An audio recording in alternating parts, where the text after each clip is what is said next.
want to tie up a few loose ends from session 1.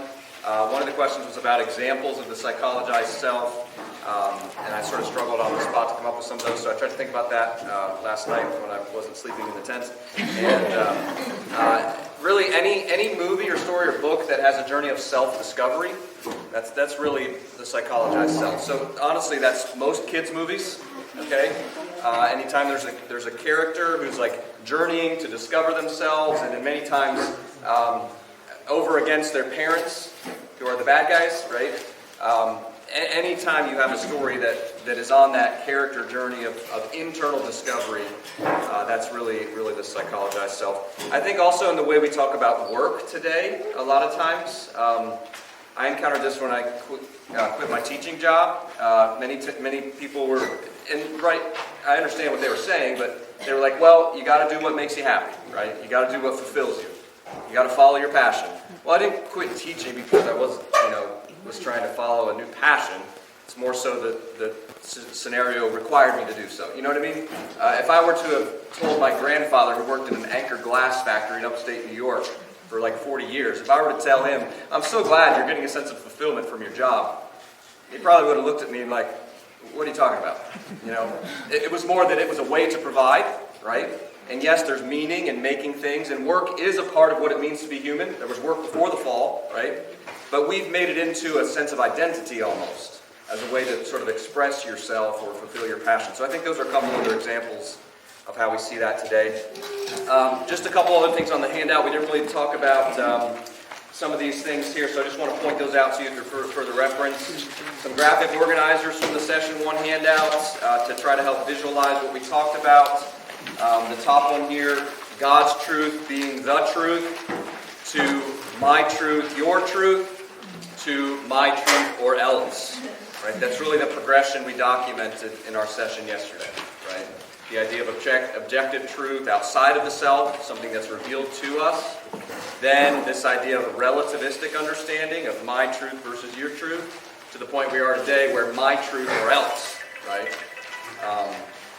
Then also one there that documents Carl Trueman's trajectory of the self. One about dualism that we sort of skipped yesterday with the last section there, trying to get through all that. Nancy Piercy has some excellent books on the human person and on human sexuality, and she talks a lot about this idea of what she calls the split between the person and the body.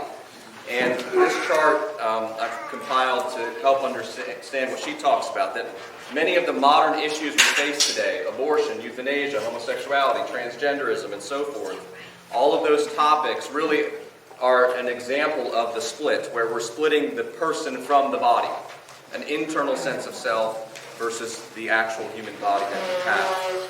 And then there's a little bit more about critical theory to help visualize that. And then on the back, or on the last page, I've tried to compile some resources about different topics. Each section has some books that are theological in nature, and then some books that are basically secular in nature. And I think it's important to engage with both and understand the arguments that are being made in the public square by secular people that we can resonate with in some ways. Obviously, there's going to be some core differences, right? We're not going to be all in with the TERFs that we talked about yesterday. But on some points, they have a point that they're making. And also a point that might not be what's the right word? That might be an easier inroad with non-Christians, to use a non-Christian source to make the same points that we as Christians would then go further with, right? Does that make sense? Okay? So there's a place for those. So some great books on human embodiment on the left-hand side from a theological perspective. I'll just point out the Lutheran one there. John Kleinig's Wonderfully Made, a great recent book on the topic. And then on the secular side, there's many recent books that are challenging the sexual revolution, challenging transgenderism, and so forth. Again, from a non-Christian perspective, which is another argument to add to the arguments we have. And then also I've got some shorter articles that I've written on these topics that I have there as well. If you're not ready to tackle a whole huge book on these topics, those are some shorter articles that deal with the topics as well. And then same thing for the rest. If you want to talk about any of the specific resources or recommendations from there, because I know it's still a big list, I'd be happy to talk about that with you later. Okay, so yesterday really was sort of an overview of the problems we're facing to try to help you give you some additional tools in your toolkit, how to understand the issues, maybe how to talk about them more clearly or more clearly perceive them in society. And also, I want you to think about this not as preaching to the choir, right? In a sense, we all agree probably with what I'm saying, or at least most of it, right? But more choir practice, okay? I think sessions like this are choir practice. They help us understand the issues and practice what it's like to engage with the issues. Does that make sense? Okay? So that we can indeed help each other, support each other, and have each other's back. So now today we're going to explore ways to strengthen the bonds of family, education, church and life, doctrine, and practice. And as I mentioned yesterday, I don't offer these as the answer or the solution to everything, but explorations to help us see the issues and ask the right questions, so that we hopefully can have something valuable from these sessions, some puzzle piece that maybe finally fits together, some additional courage to make hard decisions, some practical applications for our homes, for our churches, for our confessional group. And that really is the whole point of these sessions, right? The point of these sessions isn't to bash bad ideas so we can pat ourselves on the back for our good ideas. The intent of these sessions is to envision alternative ways of living, time-tested alternatives, and try to think about forming habits to make those more of a reality, right? Are we just complaining contrarians that point the finger in society, or do we have something to offer, right? An intriguing alternative view of life. Do we just sort of stand athwart history, as a famous conservative once said, and yell, "Stop"? Or do we have something to offer? Here's an alternative that's true and beautiful. Come and join us. If we don't, it easily comes across that we're just a bunch of grumpy folks yelling, "Get off my lawn!" Right? We have more than that. So this means reflecting on how our lives are structured. What provides the rhythms and routines for our lives? Is it the work calendar, the school calendar, the vacation schedule? How do society's values impact how we organize our lives? And where is the balance of human formation taking place? Under whose watch? And with what devices? These questions hit close to home, literally, by requiring us to re-examine our life choices, long-term habits, and daily decisions. And the structures of our society today, from education, the workplace, and our schedules, have shaped, framed, and influenced how we've made those decisions in more ways than we know. The way we organize our lives today is, historically speaking, pretty new. The way we've divided life between work and home, school and home, with schedules that are constantly sending us in different directions. These are innovations that might actually work against forming stable, humanely scaled lives around Christ and His gifts. So that's what we're going to explore in this session. How education, economics, career, and family, how maybe we can rethink those a little bit by getting more of a perspective on the past and the present. So we're going to start with education. American schooling today has ballooned to consume a massive portion of many kids' lives. At the dawn of the 20th century, the average American school year was roughly 2 months shorter than it is today, and the average student was absent about a third of the time. Only 11% of upper teens attended high school, and even fewer graduated, while American adults averaged about 8 years of schooling. At the dawn of the 21st century, not only has mandatory schooling expanded to K-12 and 180 days a year, it now includes Head Start pre-K programs, and the push for everyone to go to college makes it seem more like a pre-K through grade 16 system. The more time schooling consumes, however, the more the outcomes that really matter seem to falter. As a former public high school teacher, it seems to me that what happens at the typical school on the typical day is not really education, but schooling. And there's a big difference. The process of schooling, is more about compliance and socialization and training than about actual education and human formation towards truth, goodness, and beauty.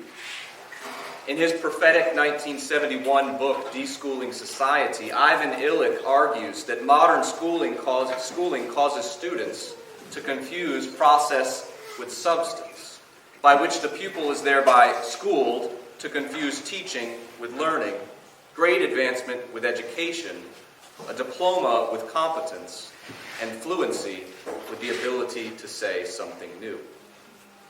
Schooling, in large part, has become a gameable system. The legendary New York City public school teacher John Taylor Gatto, and winner of multiple Teacher of the Year awards, came to see the game of school too. He concluded after all those years and all those awards that he was inadvertently teaching counterproductive lessons, which he called the hidden curriculum. He didn't actually teach English, as his certification stated. He really taught school. On the occasion of winning the New York State Teacher of the Year Award in 1991, he shocked his audience by outlining the 7 lessons that schooling actually teaches students: confusion, class position, indifference, emotional dependency, intellectual dependency, conditional self-esteem, and surveillance. This is the national curriculum, according to Gatto, that produces, quote, physical, moral, and intellectual paralysis, and no curriculum of content will be sufficient to reverse its hideous effects. Can you imagine that? Winning the State Teacher of the Year Award and getting up there and basically saying, these are the things I teach. That's pretty powerful. Yet despite Gatto's insights and despite the results of public schooling, it continues for many people to be assumed as the normal way and the way that it's always been done.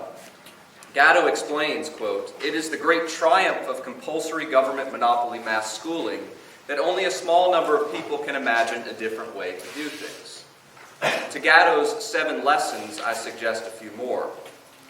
Perhaps most pervasive is the additional lesson of technological dependency. This comes through plainly as digital devices figure so prominently in classrooms from kindergarten through 12th grade. Many teachers today don't even know how to teach a lesson without the internet or without a smartphone. One-to-one device initiatives in districts nationwide further reinforce this lesson by providing students with Google Chromebooks throughout their school career. Might there be any mixed motives for companies like Google in gaining access to future customers and their data at such an early age? Nah, it's just out of the goodness of their hearts, right? Technological dependency is a horrible lesson to teach students, as it normalizes the mediation of reality through technology and leads students away from direct encounters with each other and the world. Then comes the lesson that grades can be gained. A 2020 Fordham Institute study scathingly explored this issue of grading and grade inflation and concluded that grading is more about compliance and playing the game of school than about content mastery. Many teachers set up their courses so students can pass just by completing most assignments. I did. Opportunities for extra credit abound as further ways to pad students' grades and to get them through. And this all is driven by the focus on school ratings, having positive school ratings, having high graduation rates. That nudges teachers along into the pass students along mindset, and students get the message loud and clear. A third lesson is cheaters do prosper. School is further gamed as academic integrity declines. Cheating levels have been rising for years now, especially among high-achieving students where competition is intense. And with more schooling done digitally, new forms of cheating emerge. In the last several years, researchers have correlated spikes in internet searches for educational topics to the times of nationwide exams. What does this do to students? What do students internalize about what it means to be a virtuous person within such a gameable system? Gatto concludes, schools teach exactly what they are intended to teach, and they do it well. How to remain in your place in the pyramid. From their origins, public schools have in large part also functioned as engines of assimilation. From the beginning, Peter Salen writes in Assimilation American Style, quote, "The major project of public schools in the United States was assimilation rather than learning." Schooling, John Dewey argued, is the most economical and efficient means of social advance and reorganization. And in the 20th century, his vision came to fruition as schools became the primary tool to deal with just about everything. Social problems, inequality, immigrant assimilation, overcoming outdated ideas, preparing workers for the industrial world. Whatever it was, schools were seen as the solution. And so began the professionalization of schooling as a domain of experts who know what is best for your children, with ever-growing credentialing bureaucracies that insert themselves between parents and children. The goal of this educational project was not the passing down of inherited wisdom. Instead, education was primarily about social efficiency, experience, and self-expression, in the service of adapting to the new world of the 20th century, with industrialization, urbanization, and immigration all around. In such an environment of rapid change, schooling became the main force to assimilate students into the broader culture. Schools were engines of industrial training for the factory, and engines of assimilation for the waves of immigrants that came to our shores. You put inquisitive children in the school and mold them into passive, compliant workers. You put immigrant children in the school, and you pop out dutiful Americans. Jewish playwright Israel Zangwill epitomized the era in his play The Melting Pot, from which comes the metalworking analogy of America as the great melting pot, where different metals are combined together to form an alloy that's stronger than the originals. And in the crucible of the American experience, we are forged together from disparate groups to create a unified country. Right? That's the melting pot analogy. And certainly schools did a good job with that during the 1900s. They did form some semblance of unity. They told some story of what it meant to be American. Now, it didn't apply to everyone or all times and places. Racism was still prominent, nativism was still prominent, a whole series of groups that didn't quite fit in the story. But for the most part, it held the nation together. It also helped to have external enemies. World War I, World War II, and the Cold War. However, there were always segments of the population that resisted Americanization and were skeptical about how schooling would assimilate their children. Groups with distinct cultural or religious heritage were concerned that assimilation into Americanism and generic religion would overshadow their own faith and culture. And they had a point. They perceived that what was on offer in America's civil religion and its main organ of dissemination, the public school, certainly wasn't Orthodox Judaism, traditional Catholicism, or confessional Lutheranism. It wasn't even Trinitarian theism. It was God-ism. And this God-ism grew in prominence especially during the Cold War, with the enemy of the Soviet Union, with its atheism. The irony is that as civil religion became more pronounced in public life, with things like adding God to the pledge, or making all U.S. currency required to have "In God We Trust," that all happened in the 50s, right, during the Cold War. As that was happening, as civil religion became more prominent, it was also becoming more vacuous as to the content. Accenting God more prominently in civic life wasn't really done because of any deep Christian commitments or fidelity to historic orthodoxy. President Eisenhower even said so, the president that was president when those things were added to the pledge and the currency. He said this, quote, "Our form of government has no sense unless it is founded on a deeply felt religious faith." And here's the kicker. He said this, "And I don't care what it is." In other words, I don't care what you believe in as long as you believe in something. Faith in faith. Faith as simply a deep feeling about something. That's certainly not Christianity. That's religion as pragmatism. If anything, throwing in more God in schools and in civic life in some ways lulled people to sleep, giving them a false sense of security and confidence that we were Christian, as they filled the content of that God with whatever they felt like believing. During this era, Lutherans were alongside Jews, Catholics, and Amish in the legal battles to maintain the right to educate their own children. In other words, even when prayer was in schools and Bible reading was in schools, Lutherans still were opposed to public schooling.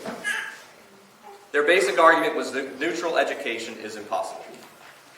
You're always being formed, directed towards something. And they wanted that formation to occur in the context of actual Christian education, in their local churches and families, whatever exact form that takes. As schools functioned as engines of assimilation and preparation for the industrial world, they also, in conjunction with urbanization and industrialization, became engines of family fragmentation. Industrialization first atomized the family into individual workers.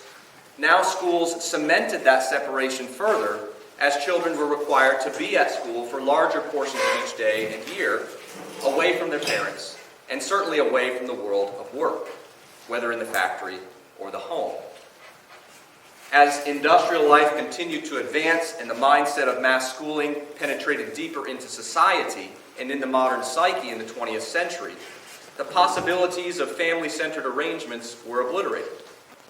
Models where much of a family's economic and educational productivity were generated in the home, with all members contributing, lost viability, as society increasingly encouraged people to choose individual careers, to move to new cities, and chart their own paths.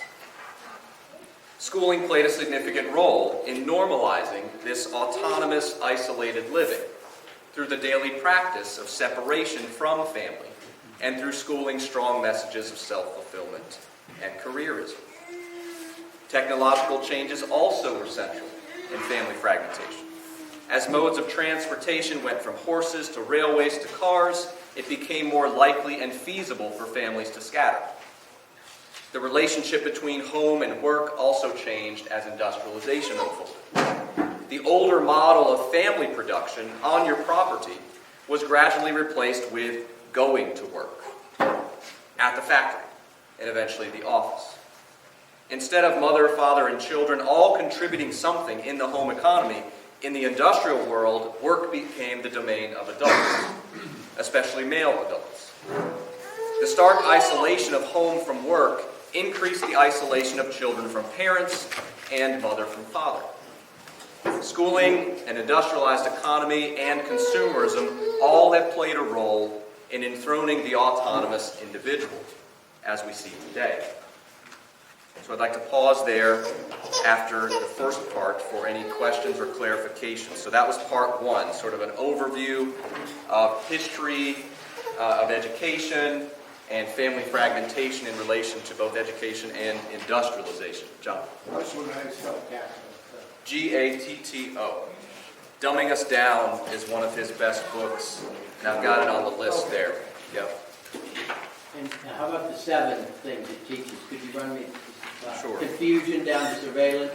Sure. Just let me find where it is here. 1 second. I don't write fast. I got a school board meeting to yell on here. This question for school board now. Okay. Yeah. Where we at? Okay. Confusion, class position, indifference, emotional dependency, intellectual dependency, conditional self-esteem, and surveillance. Thank you. I assume that was the last Teacher of the Year awardee one? Yeah, he got other things to do. He went on to write a bunch of books that have been pretty good. But yes, Fran. Josh, today, parents having say-so as to what goes on in the schools, what their children should. If the parents don't have a foundation, a Christian foundation, how can they really decide what should be taught to their children in schools? You've got to start with the parents, a foundation. They have to have some kind of a religious, good foundation. Yeah, the family unit is so central, right? And the primary teacher is really being parents. No matter what educational option families choose, the parents are ultimately responsible for the education of their children. Even if we get assistance with that, right, through some form of schooling, still we are ultimately responsible. Yeah. Any other questions or clarifications on part one there? Yes, Alec? Sorry, in the very beginning, what was the percentage of kids graduating from high school that you mentioned? Okay, in the early 1900s, Yeah. we have 11%. Yep. It's because they And that was farms. Only 11% of upper teens attended high school. okay. Even And that fewer wasn't graduated. dropping out. It was just responsibilities at home. Responsibilities, getting into the workplace. There are a lot more apprenticeship type things to do to get people into the trades, right? Very different approach that I think is going to be something we need to cover in some ways. A lot more farms where they were needed at home. That's true. Part of this also was the nature of farming, and even people who might have had a factory job probably had some type of subsistence farm too, to provide some food for their own families. So yeah, totally different Families. nature of what the home was. And that's what I'm trying to drive at with that first part, right? Whether it's education or industrialization, the whole nature of the way we organized our lives was different, okay? And that really is hard to think about because we, in many cases, maybe not experienced it or trying to recover it in some ways.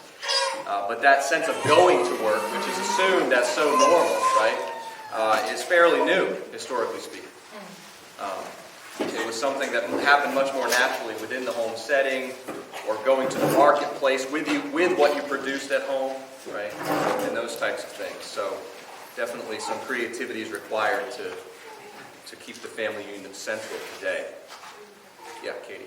Do you think that the way the school system has been structured, it has affected how we end up defining ourselves through our work? Because it's so structured around schooling, so then you end up having that be your vocation rather than something that you pick up that is just within your family, right? Because isn't that the definition of vocation is kind of messed up in that way, right? Totally. It's sort of conflated with a career.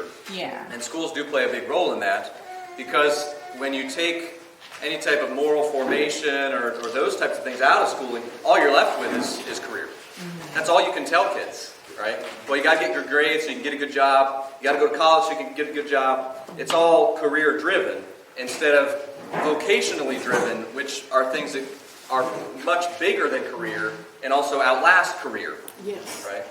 Our roles as sons and daughters, as mothers and fathers, as brothers and sisters, as aunts and uncles, right? All of those things, as citizens, all of those things that outlast a career. Tim, you had your hand up? Yeah, your comment, what you're saying around industry and public schools contributing to the Adamization of the family. And it struck me though, probably parochial schools didn't, while better than public schools in many ways, didn't really address that particular issue. I've seen some schools trying to do that now by intentionally motivating more family orientation. I just wonder about your thoughts on that. Yeah, that's a good point, right? So maybe somebody knows more on the history of Lutheran education than I do on that as far as what was done in parochial schools as far as incorporating the family. Maybe we can talk more about that between sessions. I don't have an answer off the top. Pastor, do you have something on that? Well, I think part of it is that there was simply less time spent. Mm-hmm. They were less structured. There were less extracurriculars. I think after World War I and World War II, the Lutheran parochial schools began to mimic more and more of the public schools, and as a more all-consuming kind of life. So, I think there's a lot less time. A lot of the Lutheran churches had the one-room schoolhouse with the pastor and maybe another teacher. Right. If it was a large church, you'd have something more, but it was not the all-consuming kind of thing. Right. Right. Communal, familial. Yeah. It was often just the children of the church that were involved and not other children from the community. So I think that may have contributed to being a little more family-centered. Yeah. What I've seen now is like some schools really address that by encouraging family participation, morning chapel, or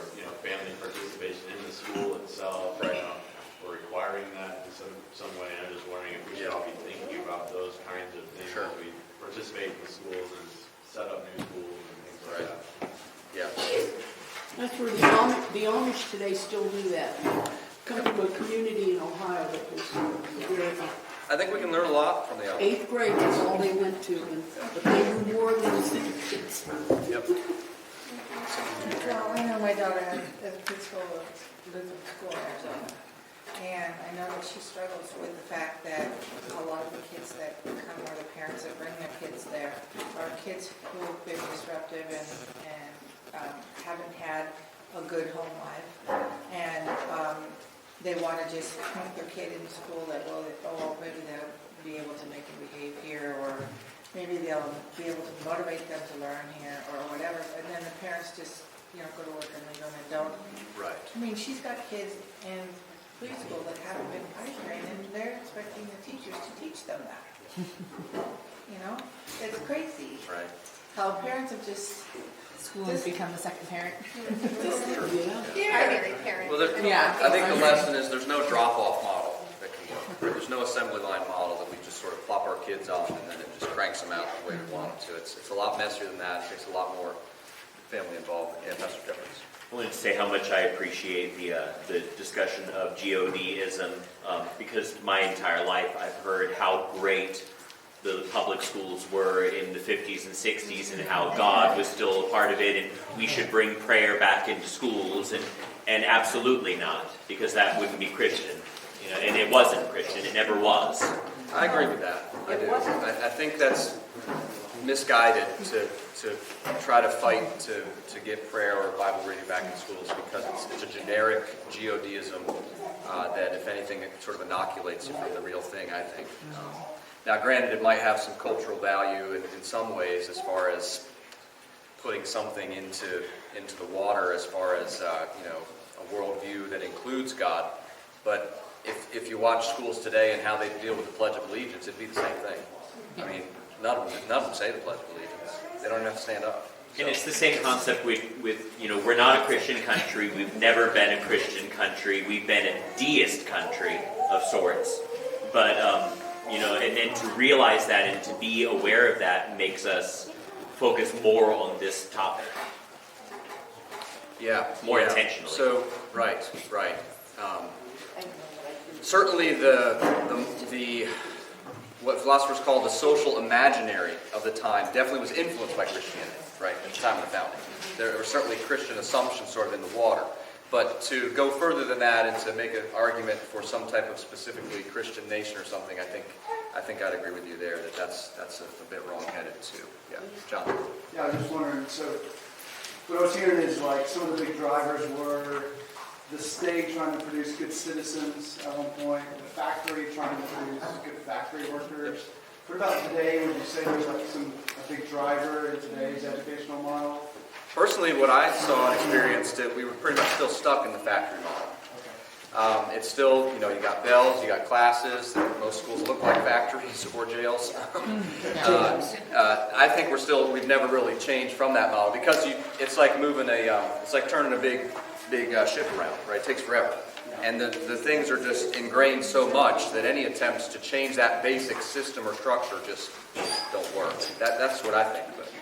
Kind of caveat off that, like my kids were in Scouts. I'm pulling them from Scouts because it's the same thing with Godism of we're creating these good citizens and we have all these ideas, and now it's like, well, here's your duty to God, which is a requirement for each level, but it's whatever you kind of think, whatever your ideals are in your family. It's not anything to do with God anymore, but it's this pushing out of, well, we're creating these good citizens and this is what we're striving for. So there is a Christian group, Trails Leaders and American Heritage Girls, that are Christian-based, trying to move forward with that. But I think that's a huge one that we're seeing is these Christian groups or these extracurricular groups trying to kind of create that same idea. John? Yeah, somewhat rhetorical, but I mean, how could it have gone any different? And then are you proposing, I think it's part two, but what is the proper response to it? Well, I think it went different for groups that didn't participate, at least for a while. If you think about the groups that resisted public schooling, you have large portions of sort of Orthodox Judaism, the Amish, Catholicism, and also confessional Lutheranism that legally fought for the right to maintain education of their own people. A lot of legal battles to secure that right, and when the time when mandatory public schooling was becoming the law of the land. So I think there's some things we can certainly learn from those groups and what they did.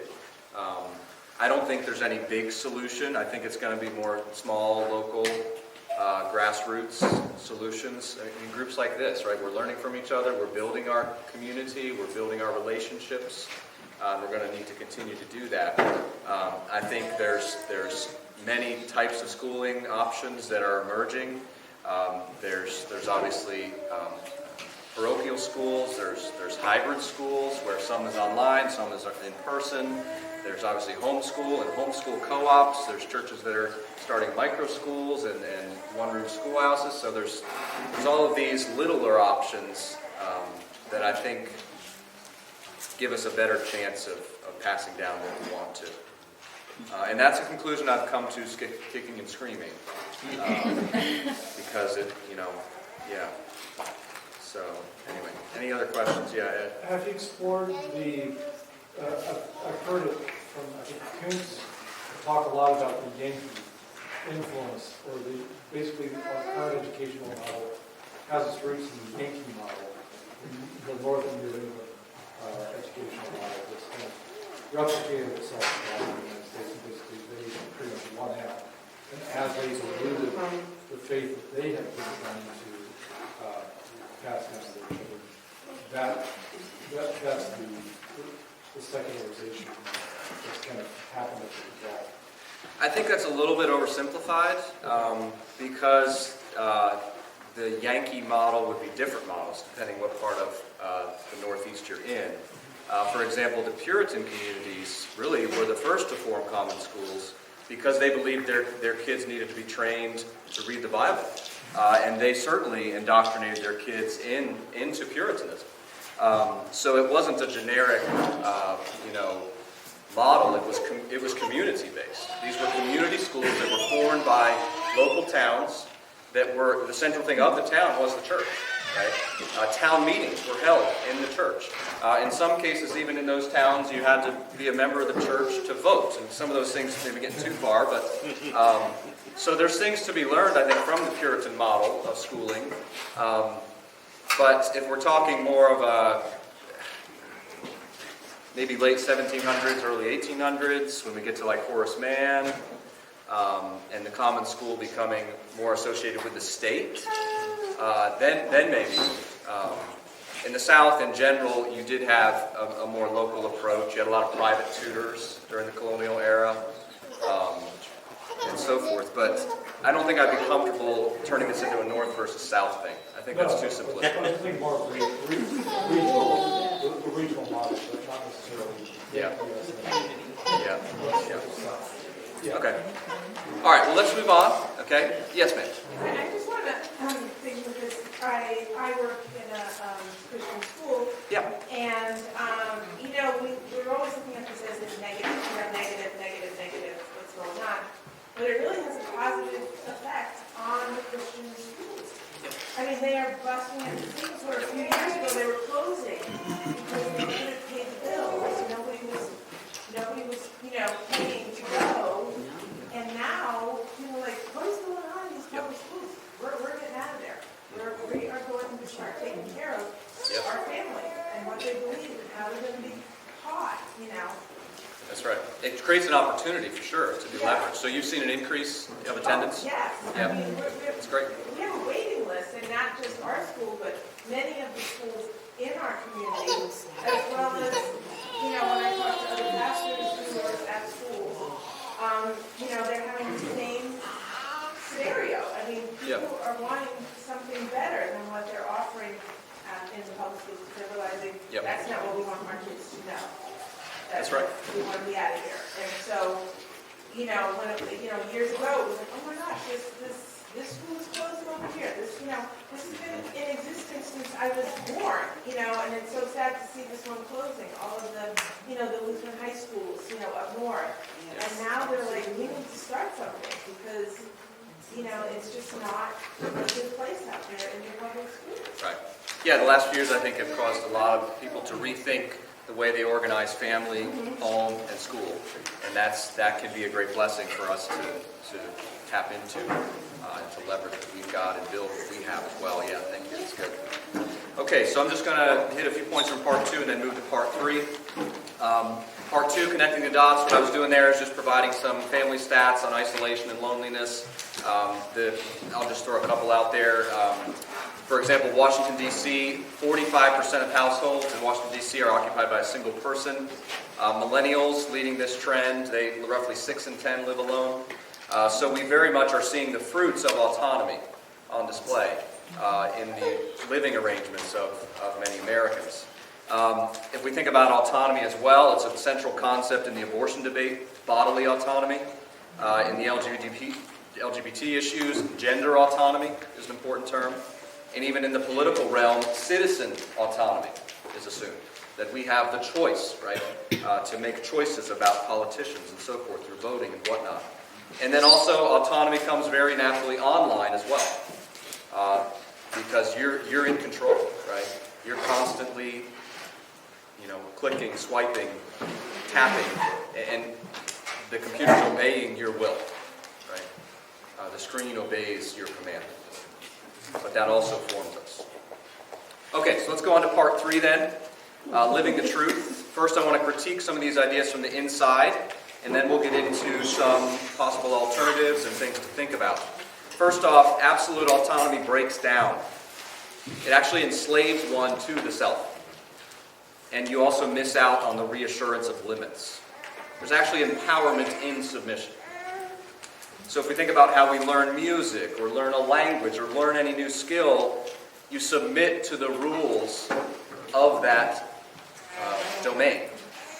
Then you become good at it, and you're free to excel at it, right? Ed was jamming away last night on the guitar and the mandolin. But to do that, he had to submit himself to practice, to time signatures, to reading music, to building up calluses on his fingertips, right? He had to submit himself to the discipline of music to then be able to be free to play music well and to make us all smile, right? That's what submission does. When you submit to something, you're actually empowered to flourish within it, right? And that applies to how we learn language, music, sports, any skill, right? That's just the way it works. So absolute autonomy really just doesn't even line up to the way our natural human life works. And similarly then, that applies to the family. The family structure is the same.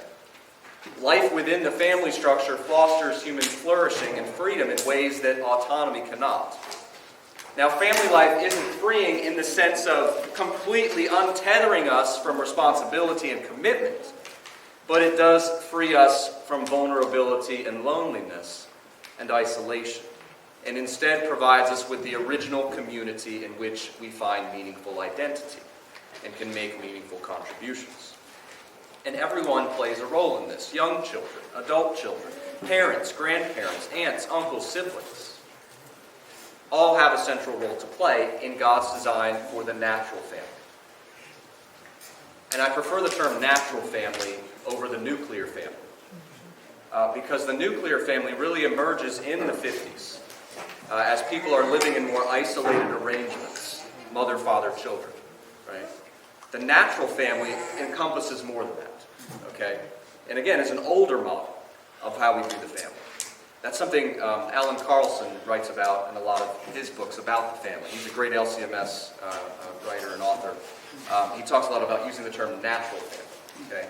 Certainly the center part of that family, natural family, is mother, father, children, right? But that's in a web of a larger network of kin, right? That we could call the natural family, that everybody contributes to and participates in. Absolute autonomy, to another point here, doesn't actually line up with reality. We all have portions of our lives where we are radically dependent. And those times bring us outside ourselves into a deeper experience of love and each other. In a moving account of his experience of terminal cancer, before he even reached 40 years old, Paul Kalanithi wrote in When Breath Becomes Air of how he and his wife wondered if having children before he died from cancer would make death harder for them and their potential children. But they arrived at this striking conclusion. Wouldn't it be great if it did? Kalanithi and his wife saw that only within the context of sacrifice, suffering, and confronting our human limitations can we grow and more fully experience the love of another, despite or perhaps because of our weaknesses. We are radically dependent creatures, not autonomous agents. The great farmer poet Wendell Berry puts it this way, quote, "No one can be whole alone. No one can be free alone. To be whole and to be free is to be at home, in a place and in a community where one knows and is known." For several years now, demographers, sociologists, and cultural commentators have shown keen interest in what familial trends in modern society may mean for the future. Top-heavy population pyramids and sexual revolution ethics have created a world order previously unimagined. And we're starting to see the inherent challenges for individualist societies that prize autonomy so highly, and the fragility of systems and global supply chains that function on individualist presuppositions and autonomous consumerism with little connection to place or community.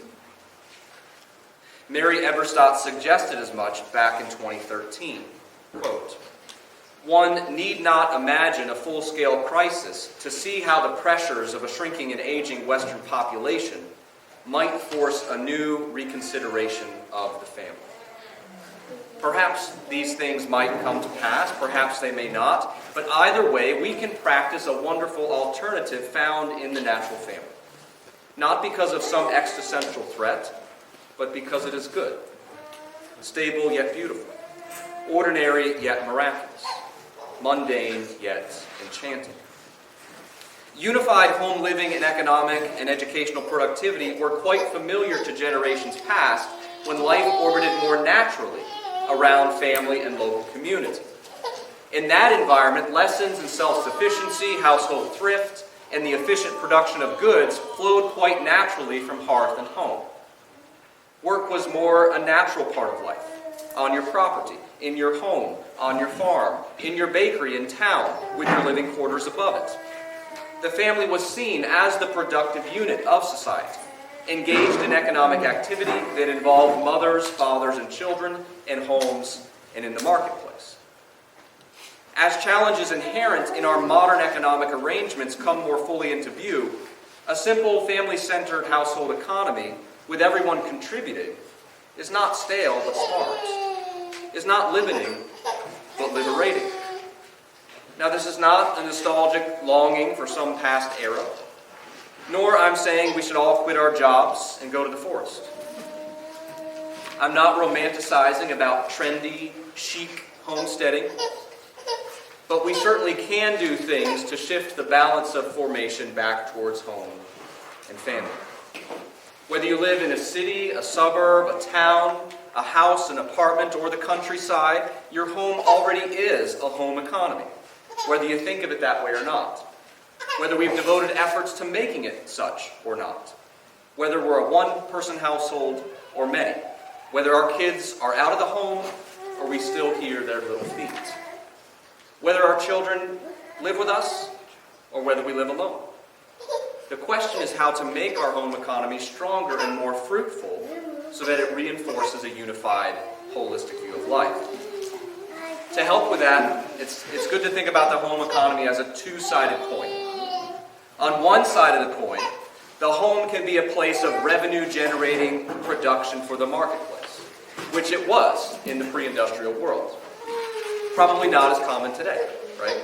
But the other side of the coin is the role that the home has always had as a place of cost-reducing economic production for itself, as each family member adds value to the household through skills, trades, hobbies, and the like.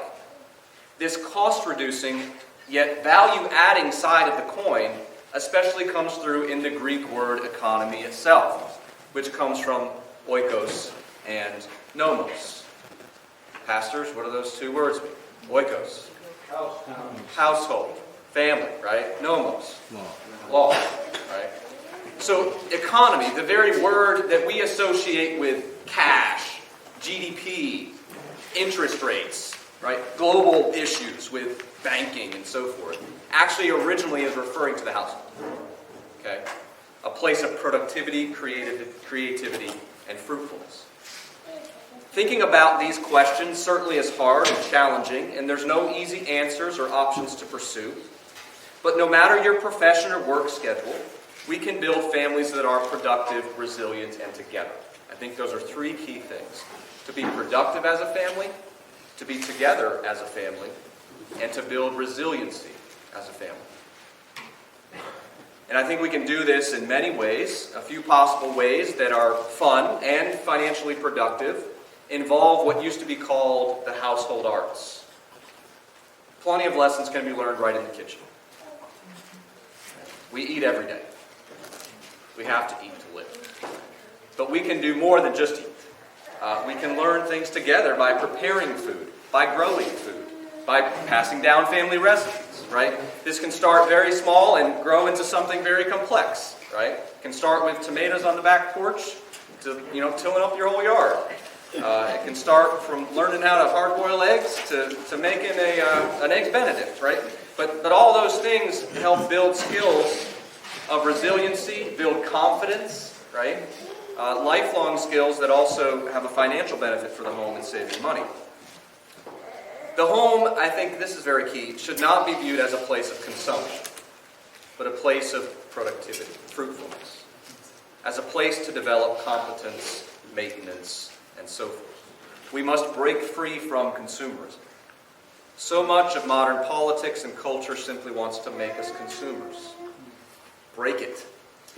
Throw sand in its gears. Learn to repair something. Make something yourself. Develop skills of resilient living. Ask a skilled neighbor, coworker, or church member to teach you something. Find a local handmade version of something that you're wanting to buy. Making and maintaining things taps into elemental desires embedded in the human experience that in some shadowed sense mimic the Creator. Cooking and creating, building and preserving are residues of some primal urge to reverse the chaos in our present world and restore things to the proper order found in Eve. Even before the fall, there was also work to be done. The home is the original environment for those things. A place where physical and mental activity, where work and rest all meet, just like they did in the garden. Before the creation of the government and even the church, God brought to man a woman and formed a family. Luther writes, quote, "The whole divinity, Father, Son, and Holy Ghost, all unitedly say to Adam, Behold, this is thy bride, with whom thou art to dwell, and with whom thou art to generate and bring up children." Luther asks, is it not worthy of admiration that God instituted and ordained marriage even in the state of innocence? Even in pre-fall Eden, the family unit was embedded to the cosmic order, tying us together in relationships of self-giving love. And even after the fall, Luther suggests that, quote, "This living together as male and female, man and wife, in the state of matrimony, they're keeping house together, they're being blessed together with offspring, they're bringing up their children, is a faint picture and remnant of that blessed original married life." In his 1529 Order of Marriage for Common Pastors, Luther says, "This is your comfort, that you may know and believe that your estate is pleasing to God and blessed by Him." We can recover something of this robust vision of the family's creative, fruitful power. What this looks like for each family will be different. And again, I'm not glamorizing the past or glamorizing rural America or romanticizing going back to the land. There's trade-offs with any era and any economic arrangement. I'm not trying to turn back the clock, right? Each way of living brings its own set of challenges. But we've gone so far in one direction that we do need to reclaim some of these aspects of fruitfulness and working together as families, things that used to come more naturally. And I look around the room, and certainly there's a lot of that in here. We have farmers and foresters. We have people that know a thing or two about fixing cars and navigating financial markets, brewing beer and sewing clothes, engineering complex systems, and rolling out a mean pie crust. Strong families that have been forged around catechesis and prayer, spending time together, forming traditions. We can share these skills with each other and assist one another in embodied living on a humane scale.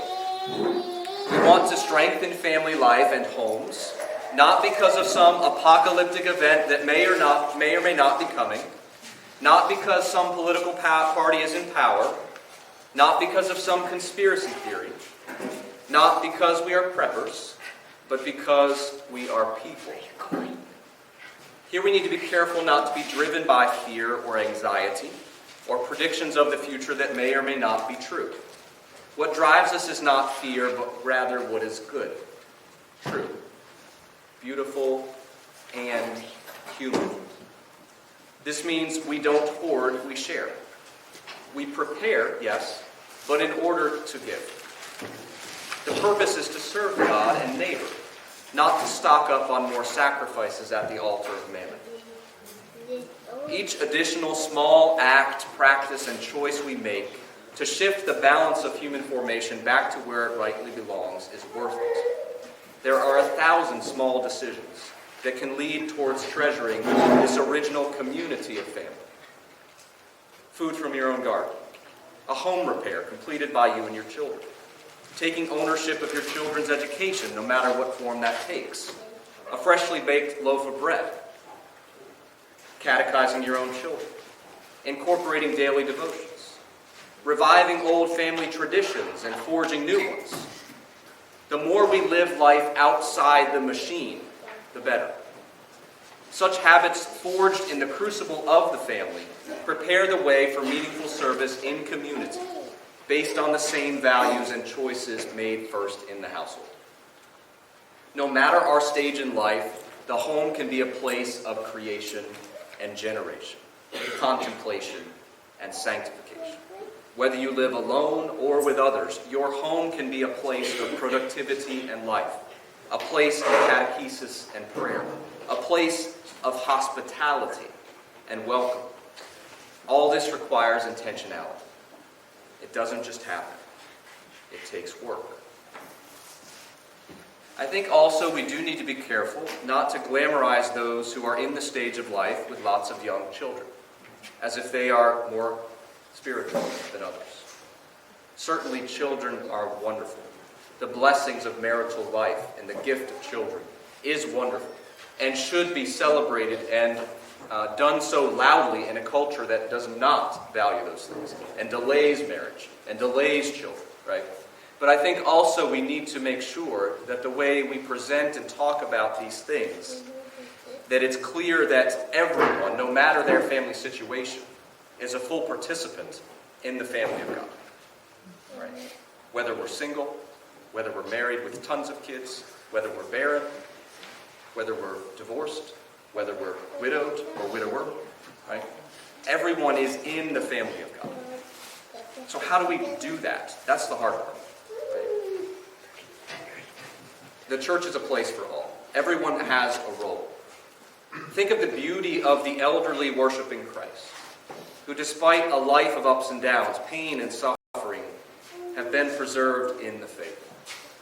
Their years of wisdom and experience are worth more than gold. And they're also closer to the art of dying well than children, young adults, and middle-aged.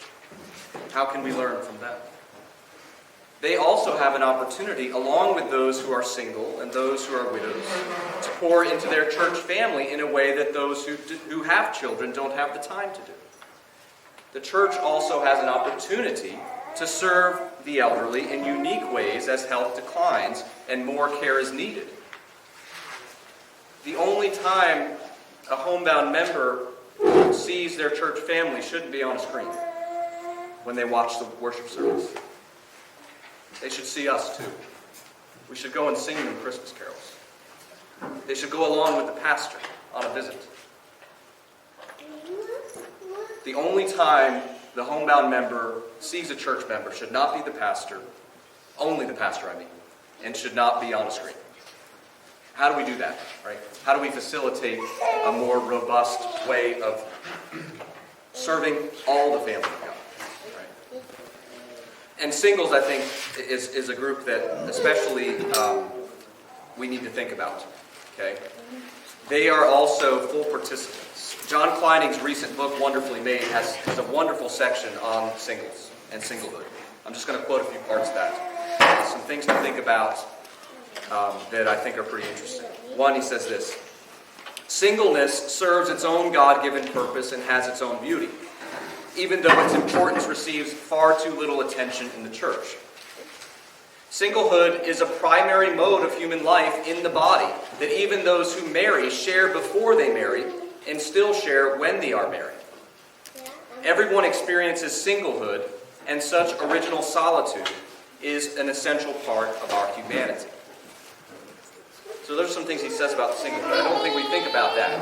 That even as married people, we participate in singlehood before we're married, if our spouse dies, and in a way, even while we're married. Now, certainly, he also points out that one of the biggest challenges in our society is how our obsession with sex and sexual identity, which we talked about yesterday, darkens and distorts all of our relationships, which really affects friendship. Okay? Male-to-male friendship, female-to-female friendship, male-to-female friendship.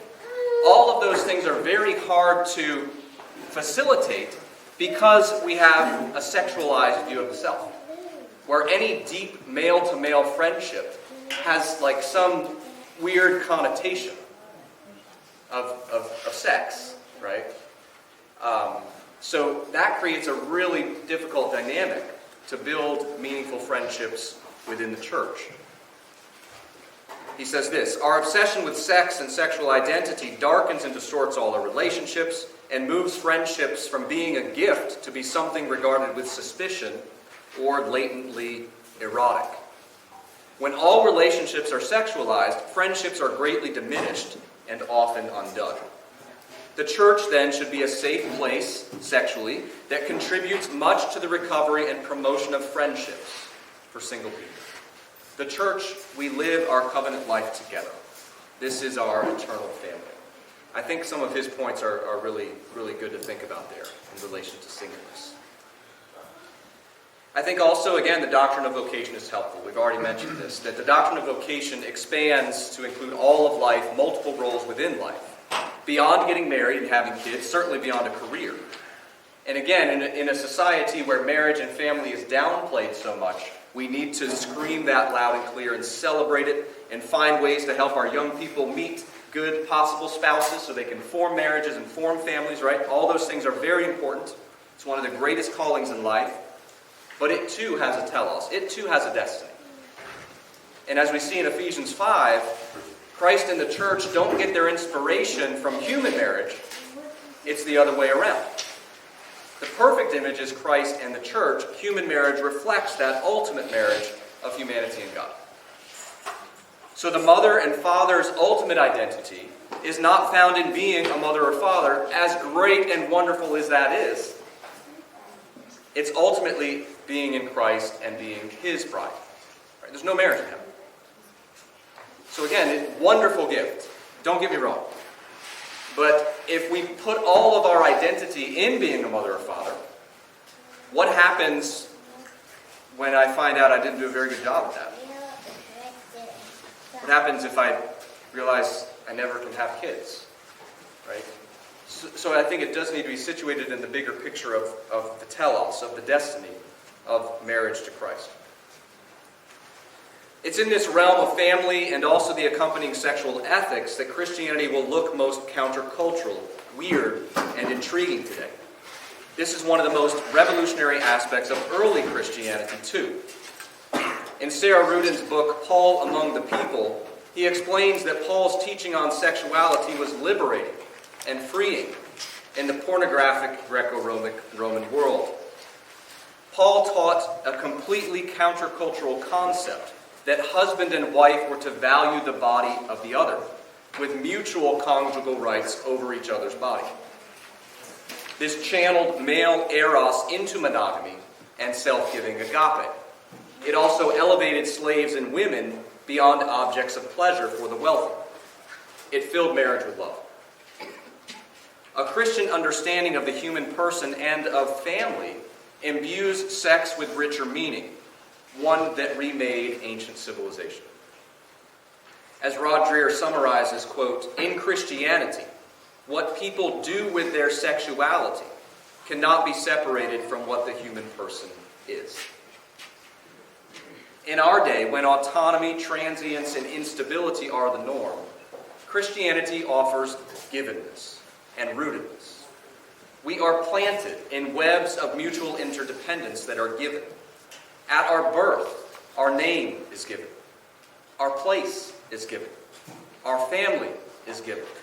Our community is given. Many of the most basic categories of self-understanding, things like bodies, families, churches, communities, nations, and more, are granted to us.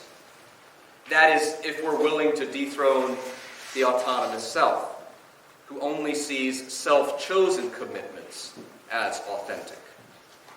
We can be rooted, settled selves by receiving the gifts of our identity. There are enough unknowns in the universe. We don't need to upend the most fundamental and primal forms of human identity by turning them into additional questions of self-discovery.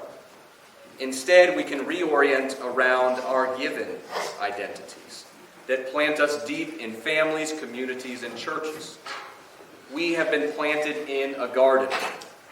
Though it's a garden with thorns and thistles, suffering and evil, it still reverberates with echoes of that primordial garden and the Edenic declaration of it is very good. It is in this corrupted yet still hopeful garden of the world that we experience hints of our true human telos. And it is in the garden of the family and of the church that those glimpses of our final destiny are popping up through the soil in the gifts of God in word and sacrament, which plant us deep in union with Christ and with each other. And greater still, on the garden's horizon, we see a shadow of the final eschaton, where we will be planted in the restored garden of God, and will find fullest expression of human identity imaginable, being planted deeply, even grafted together with the true vine, in full communion with the Holy Trinity and with one another. Amen. All right, time for questions.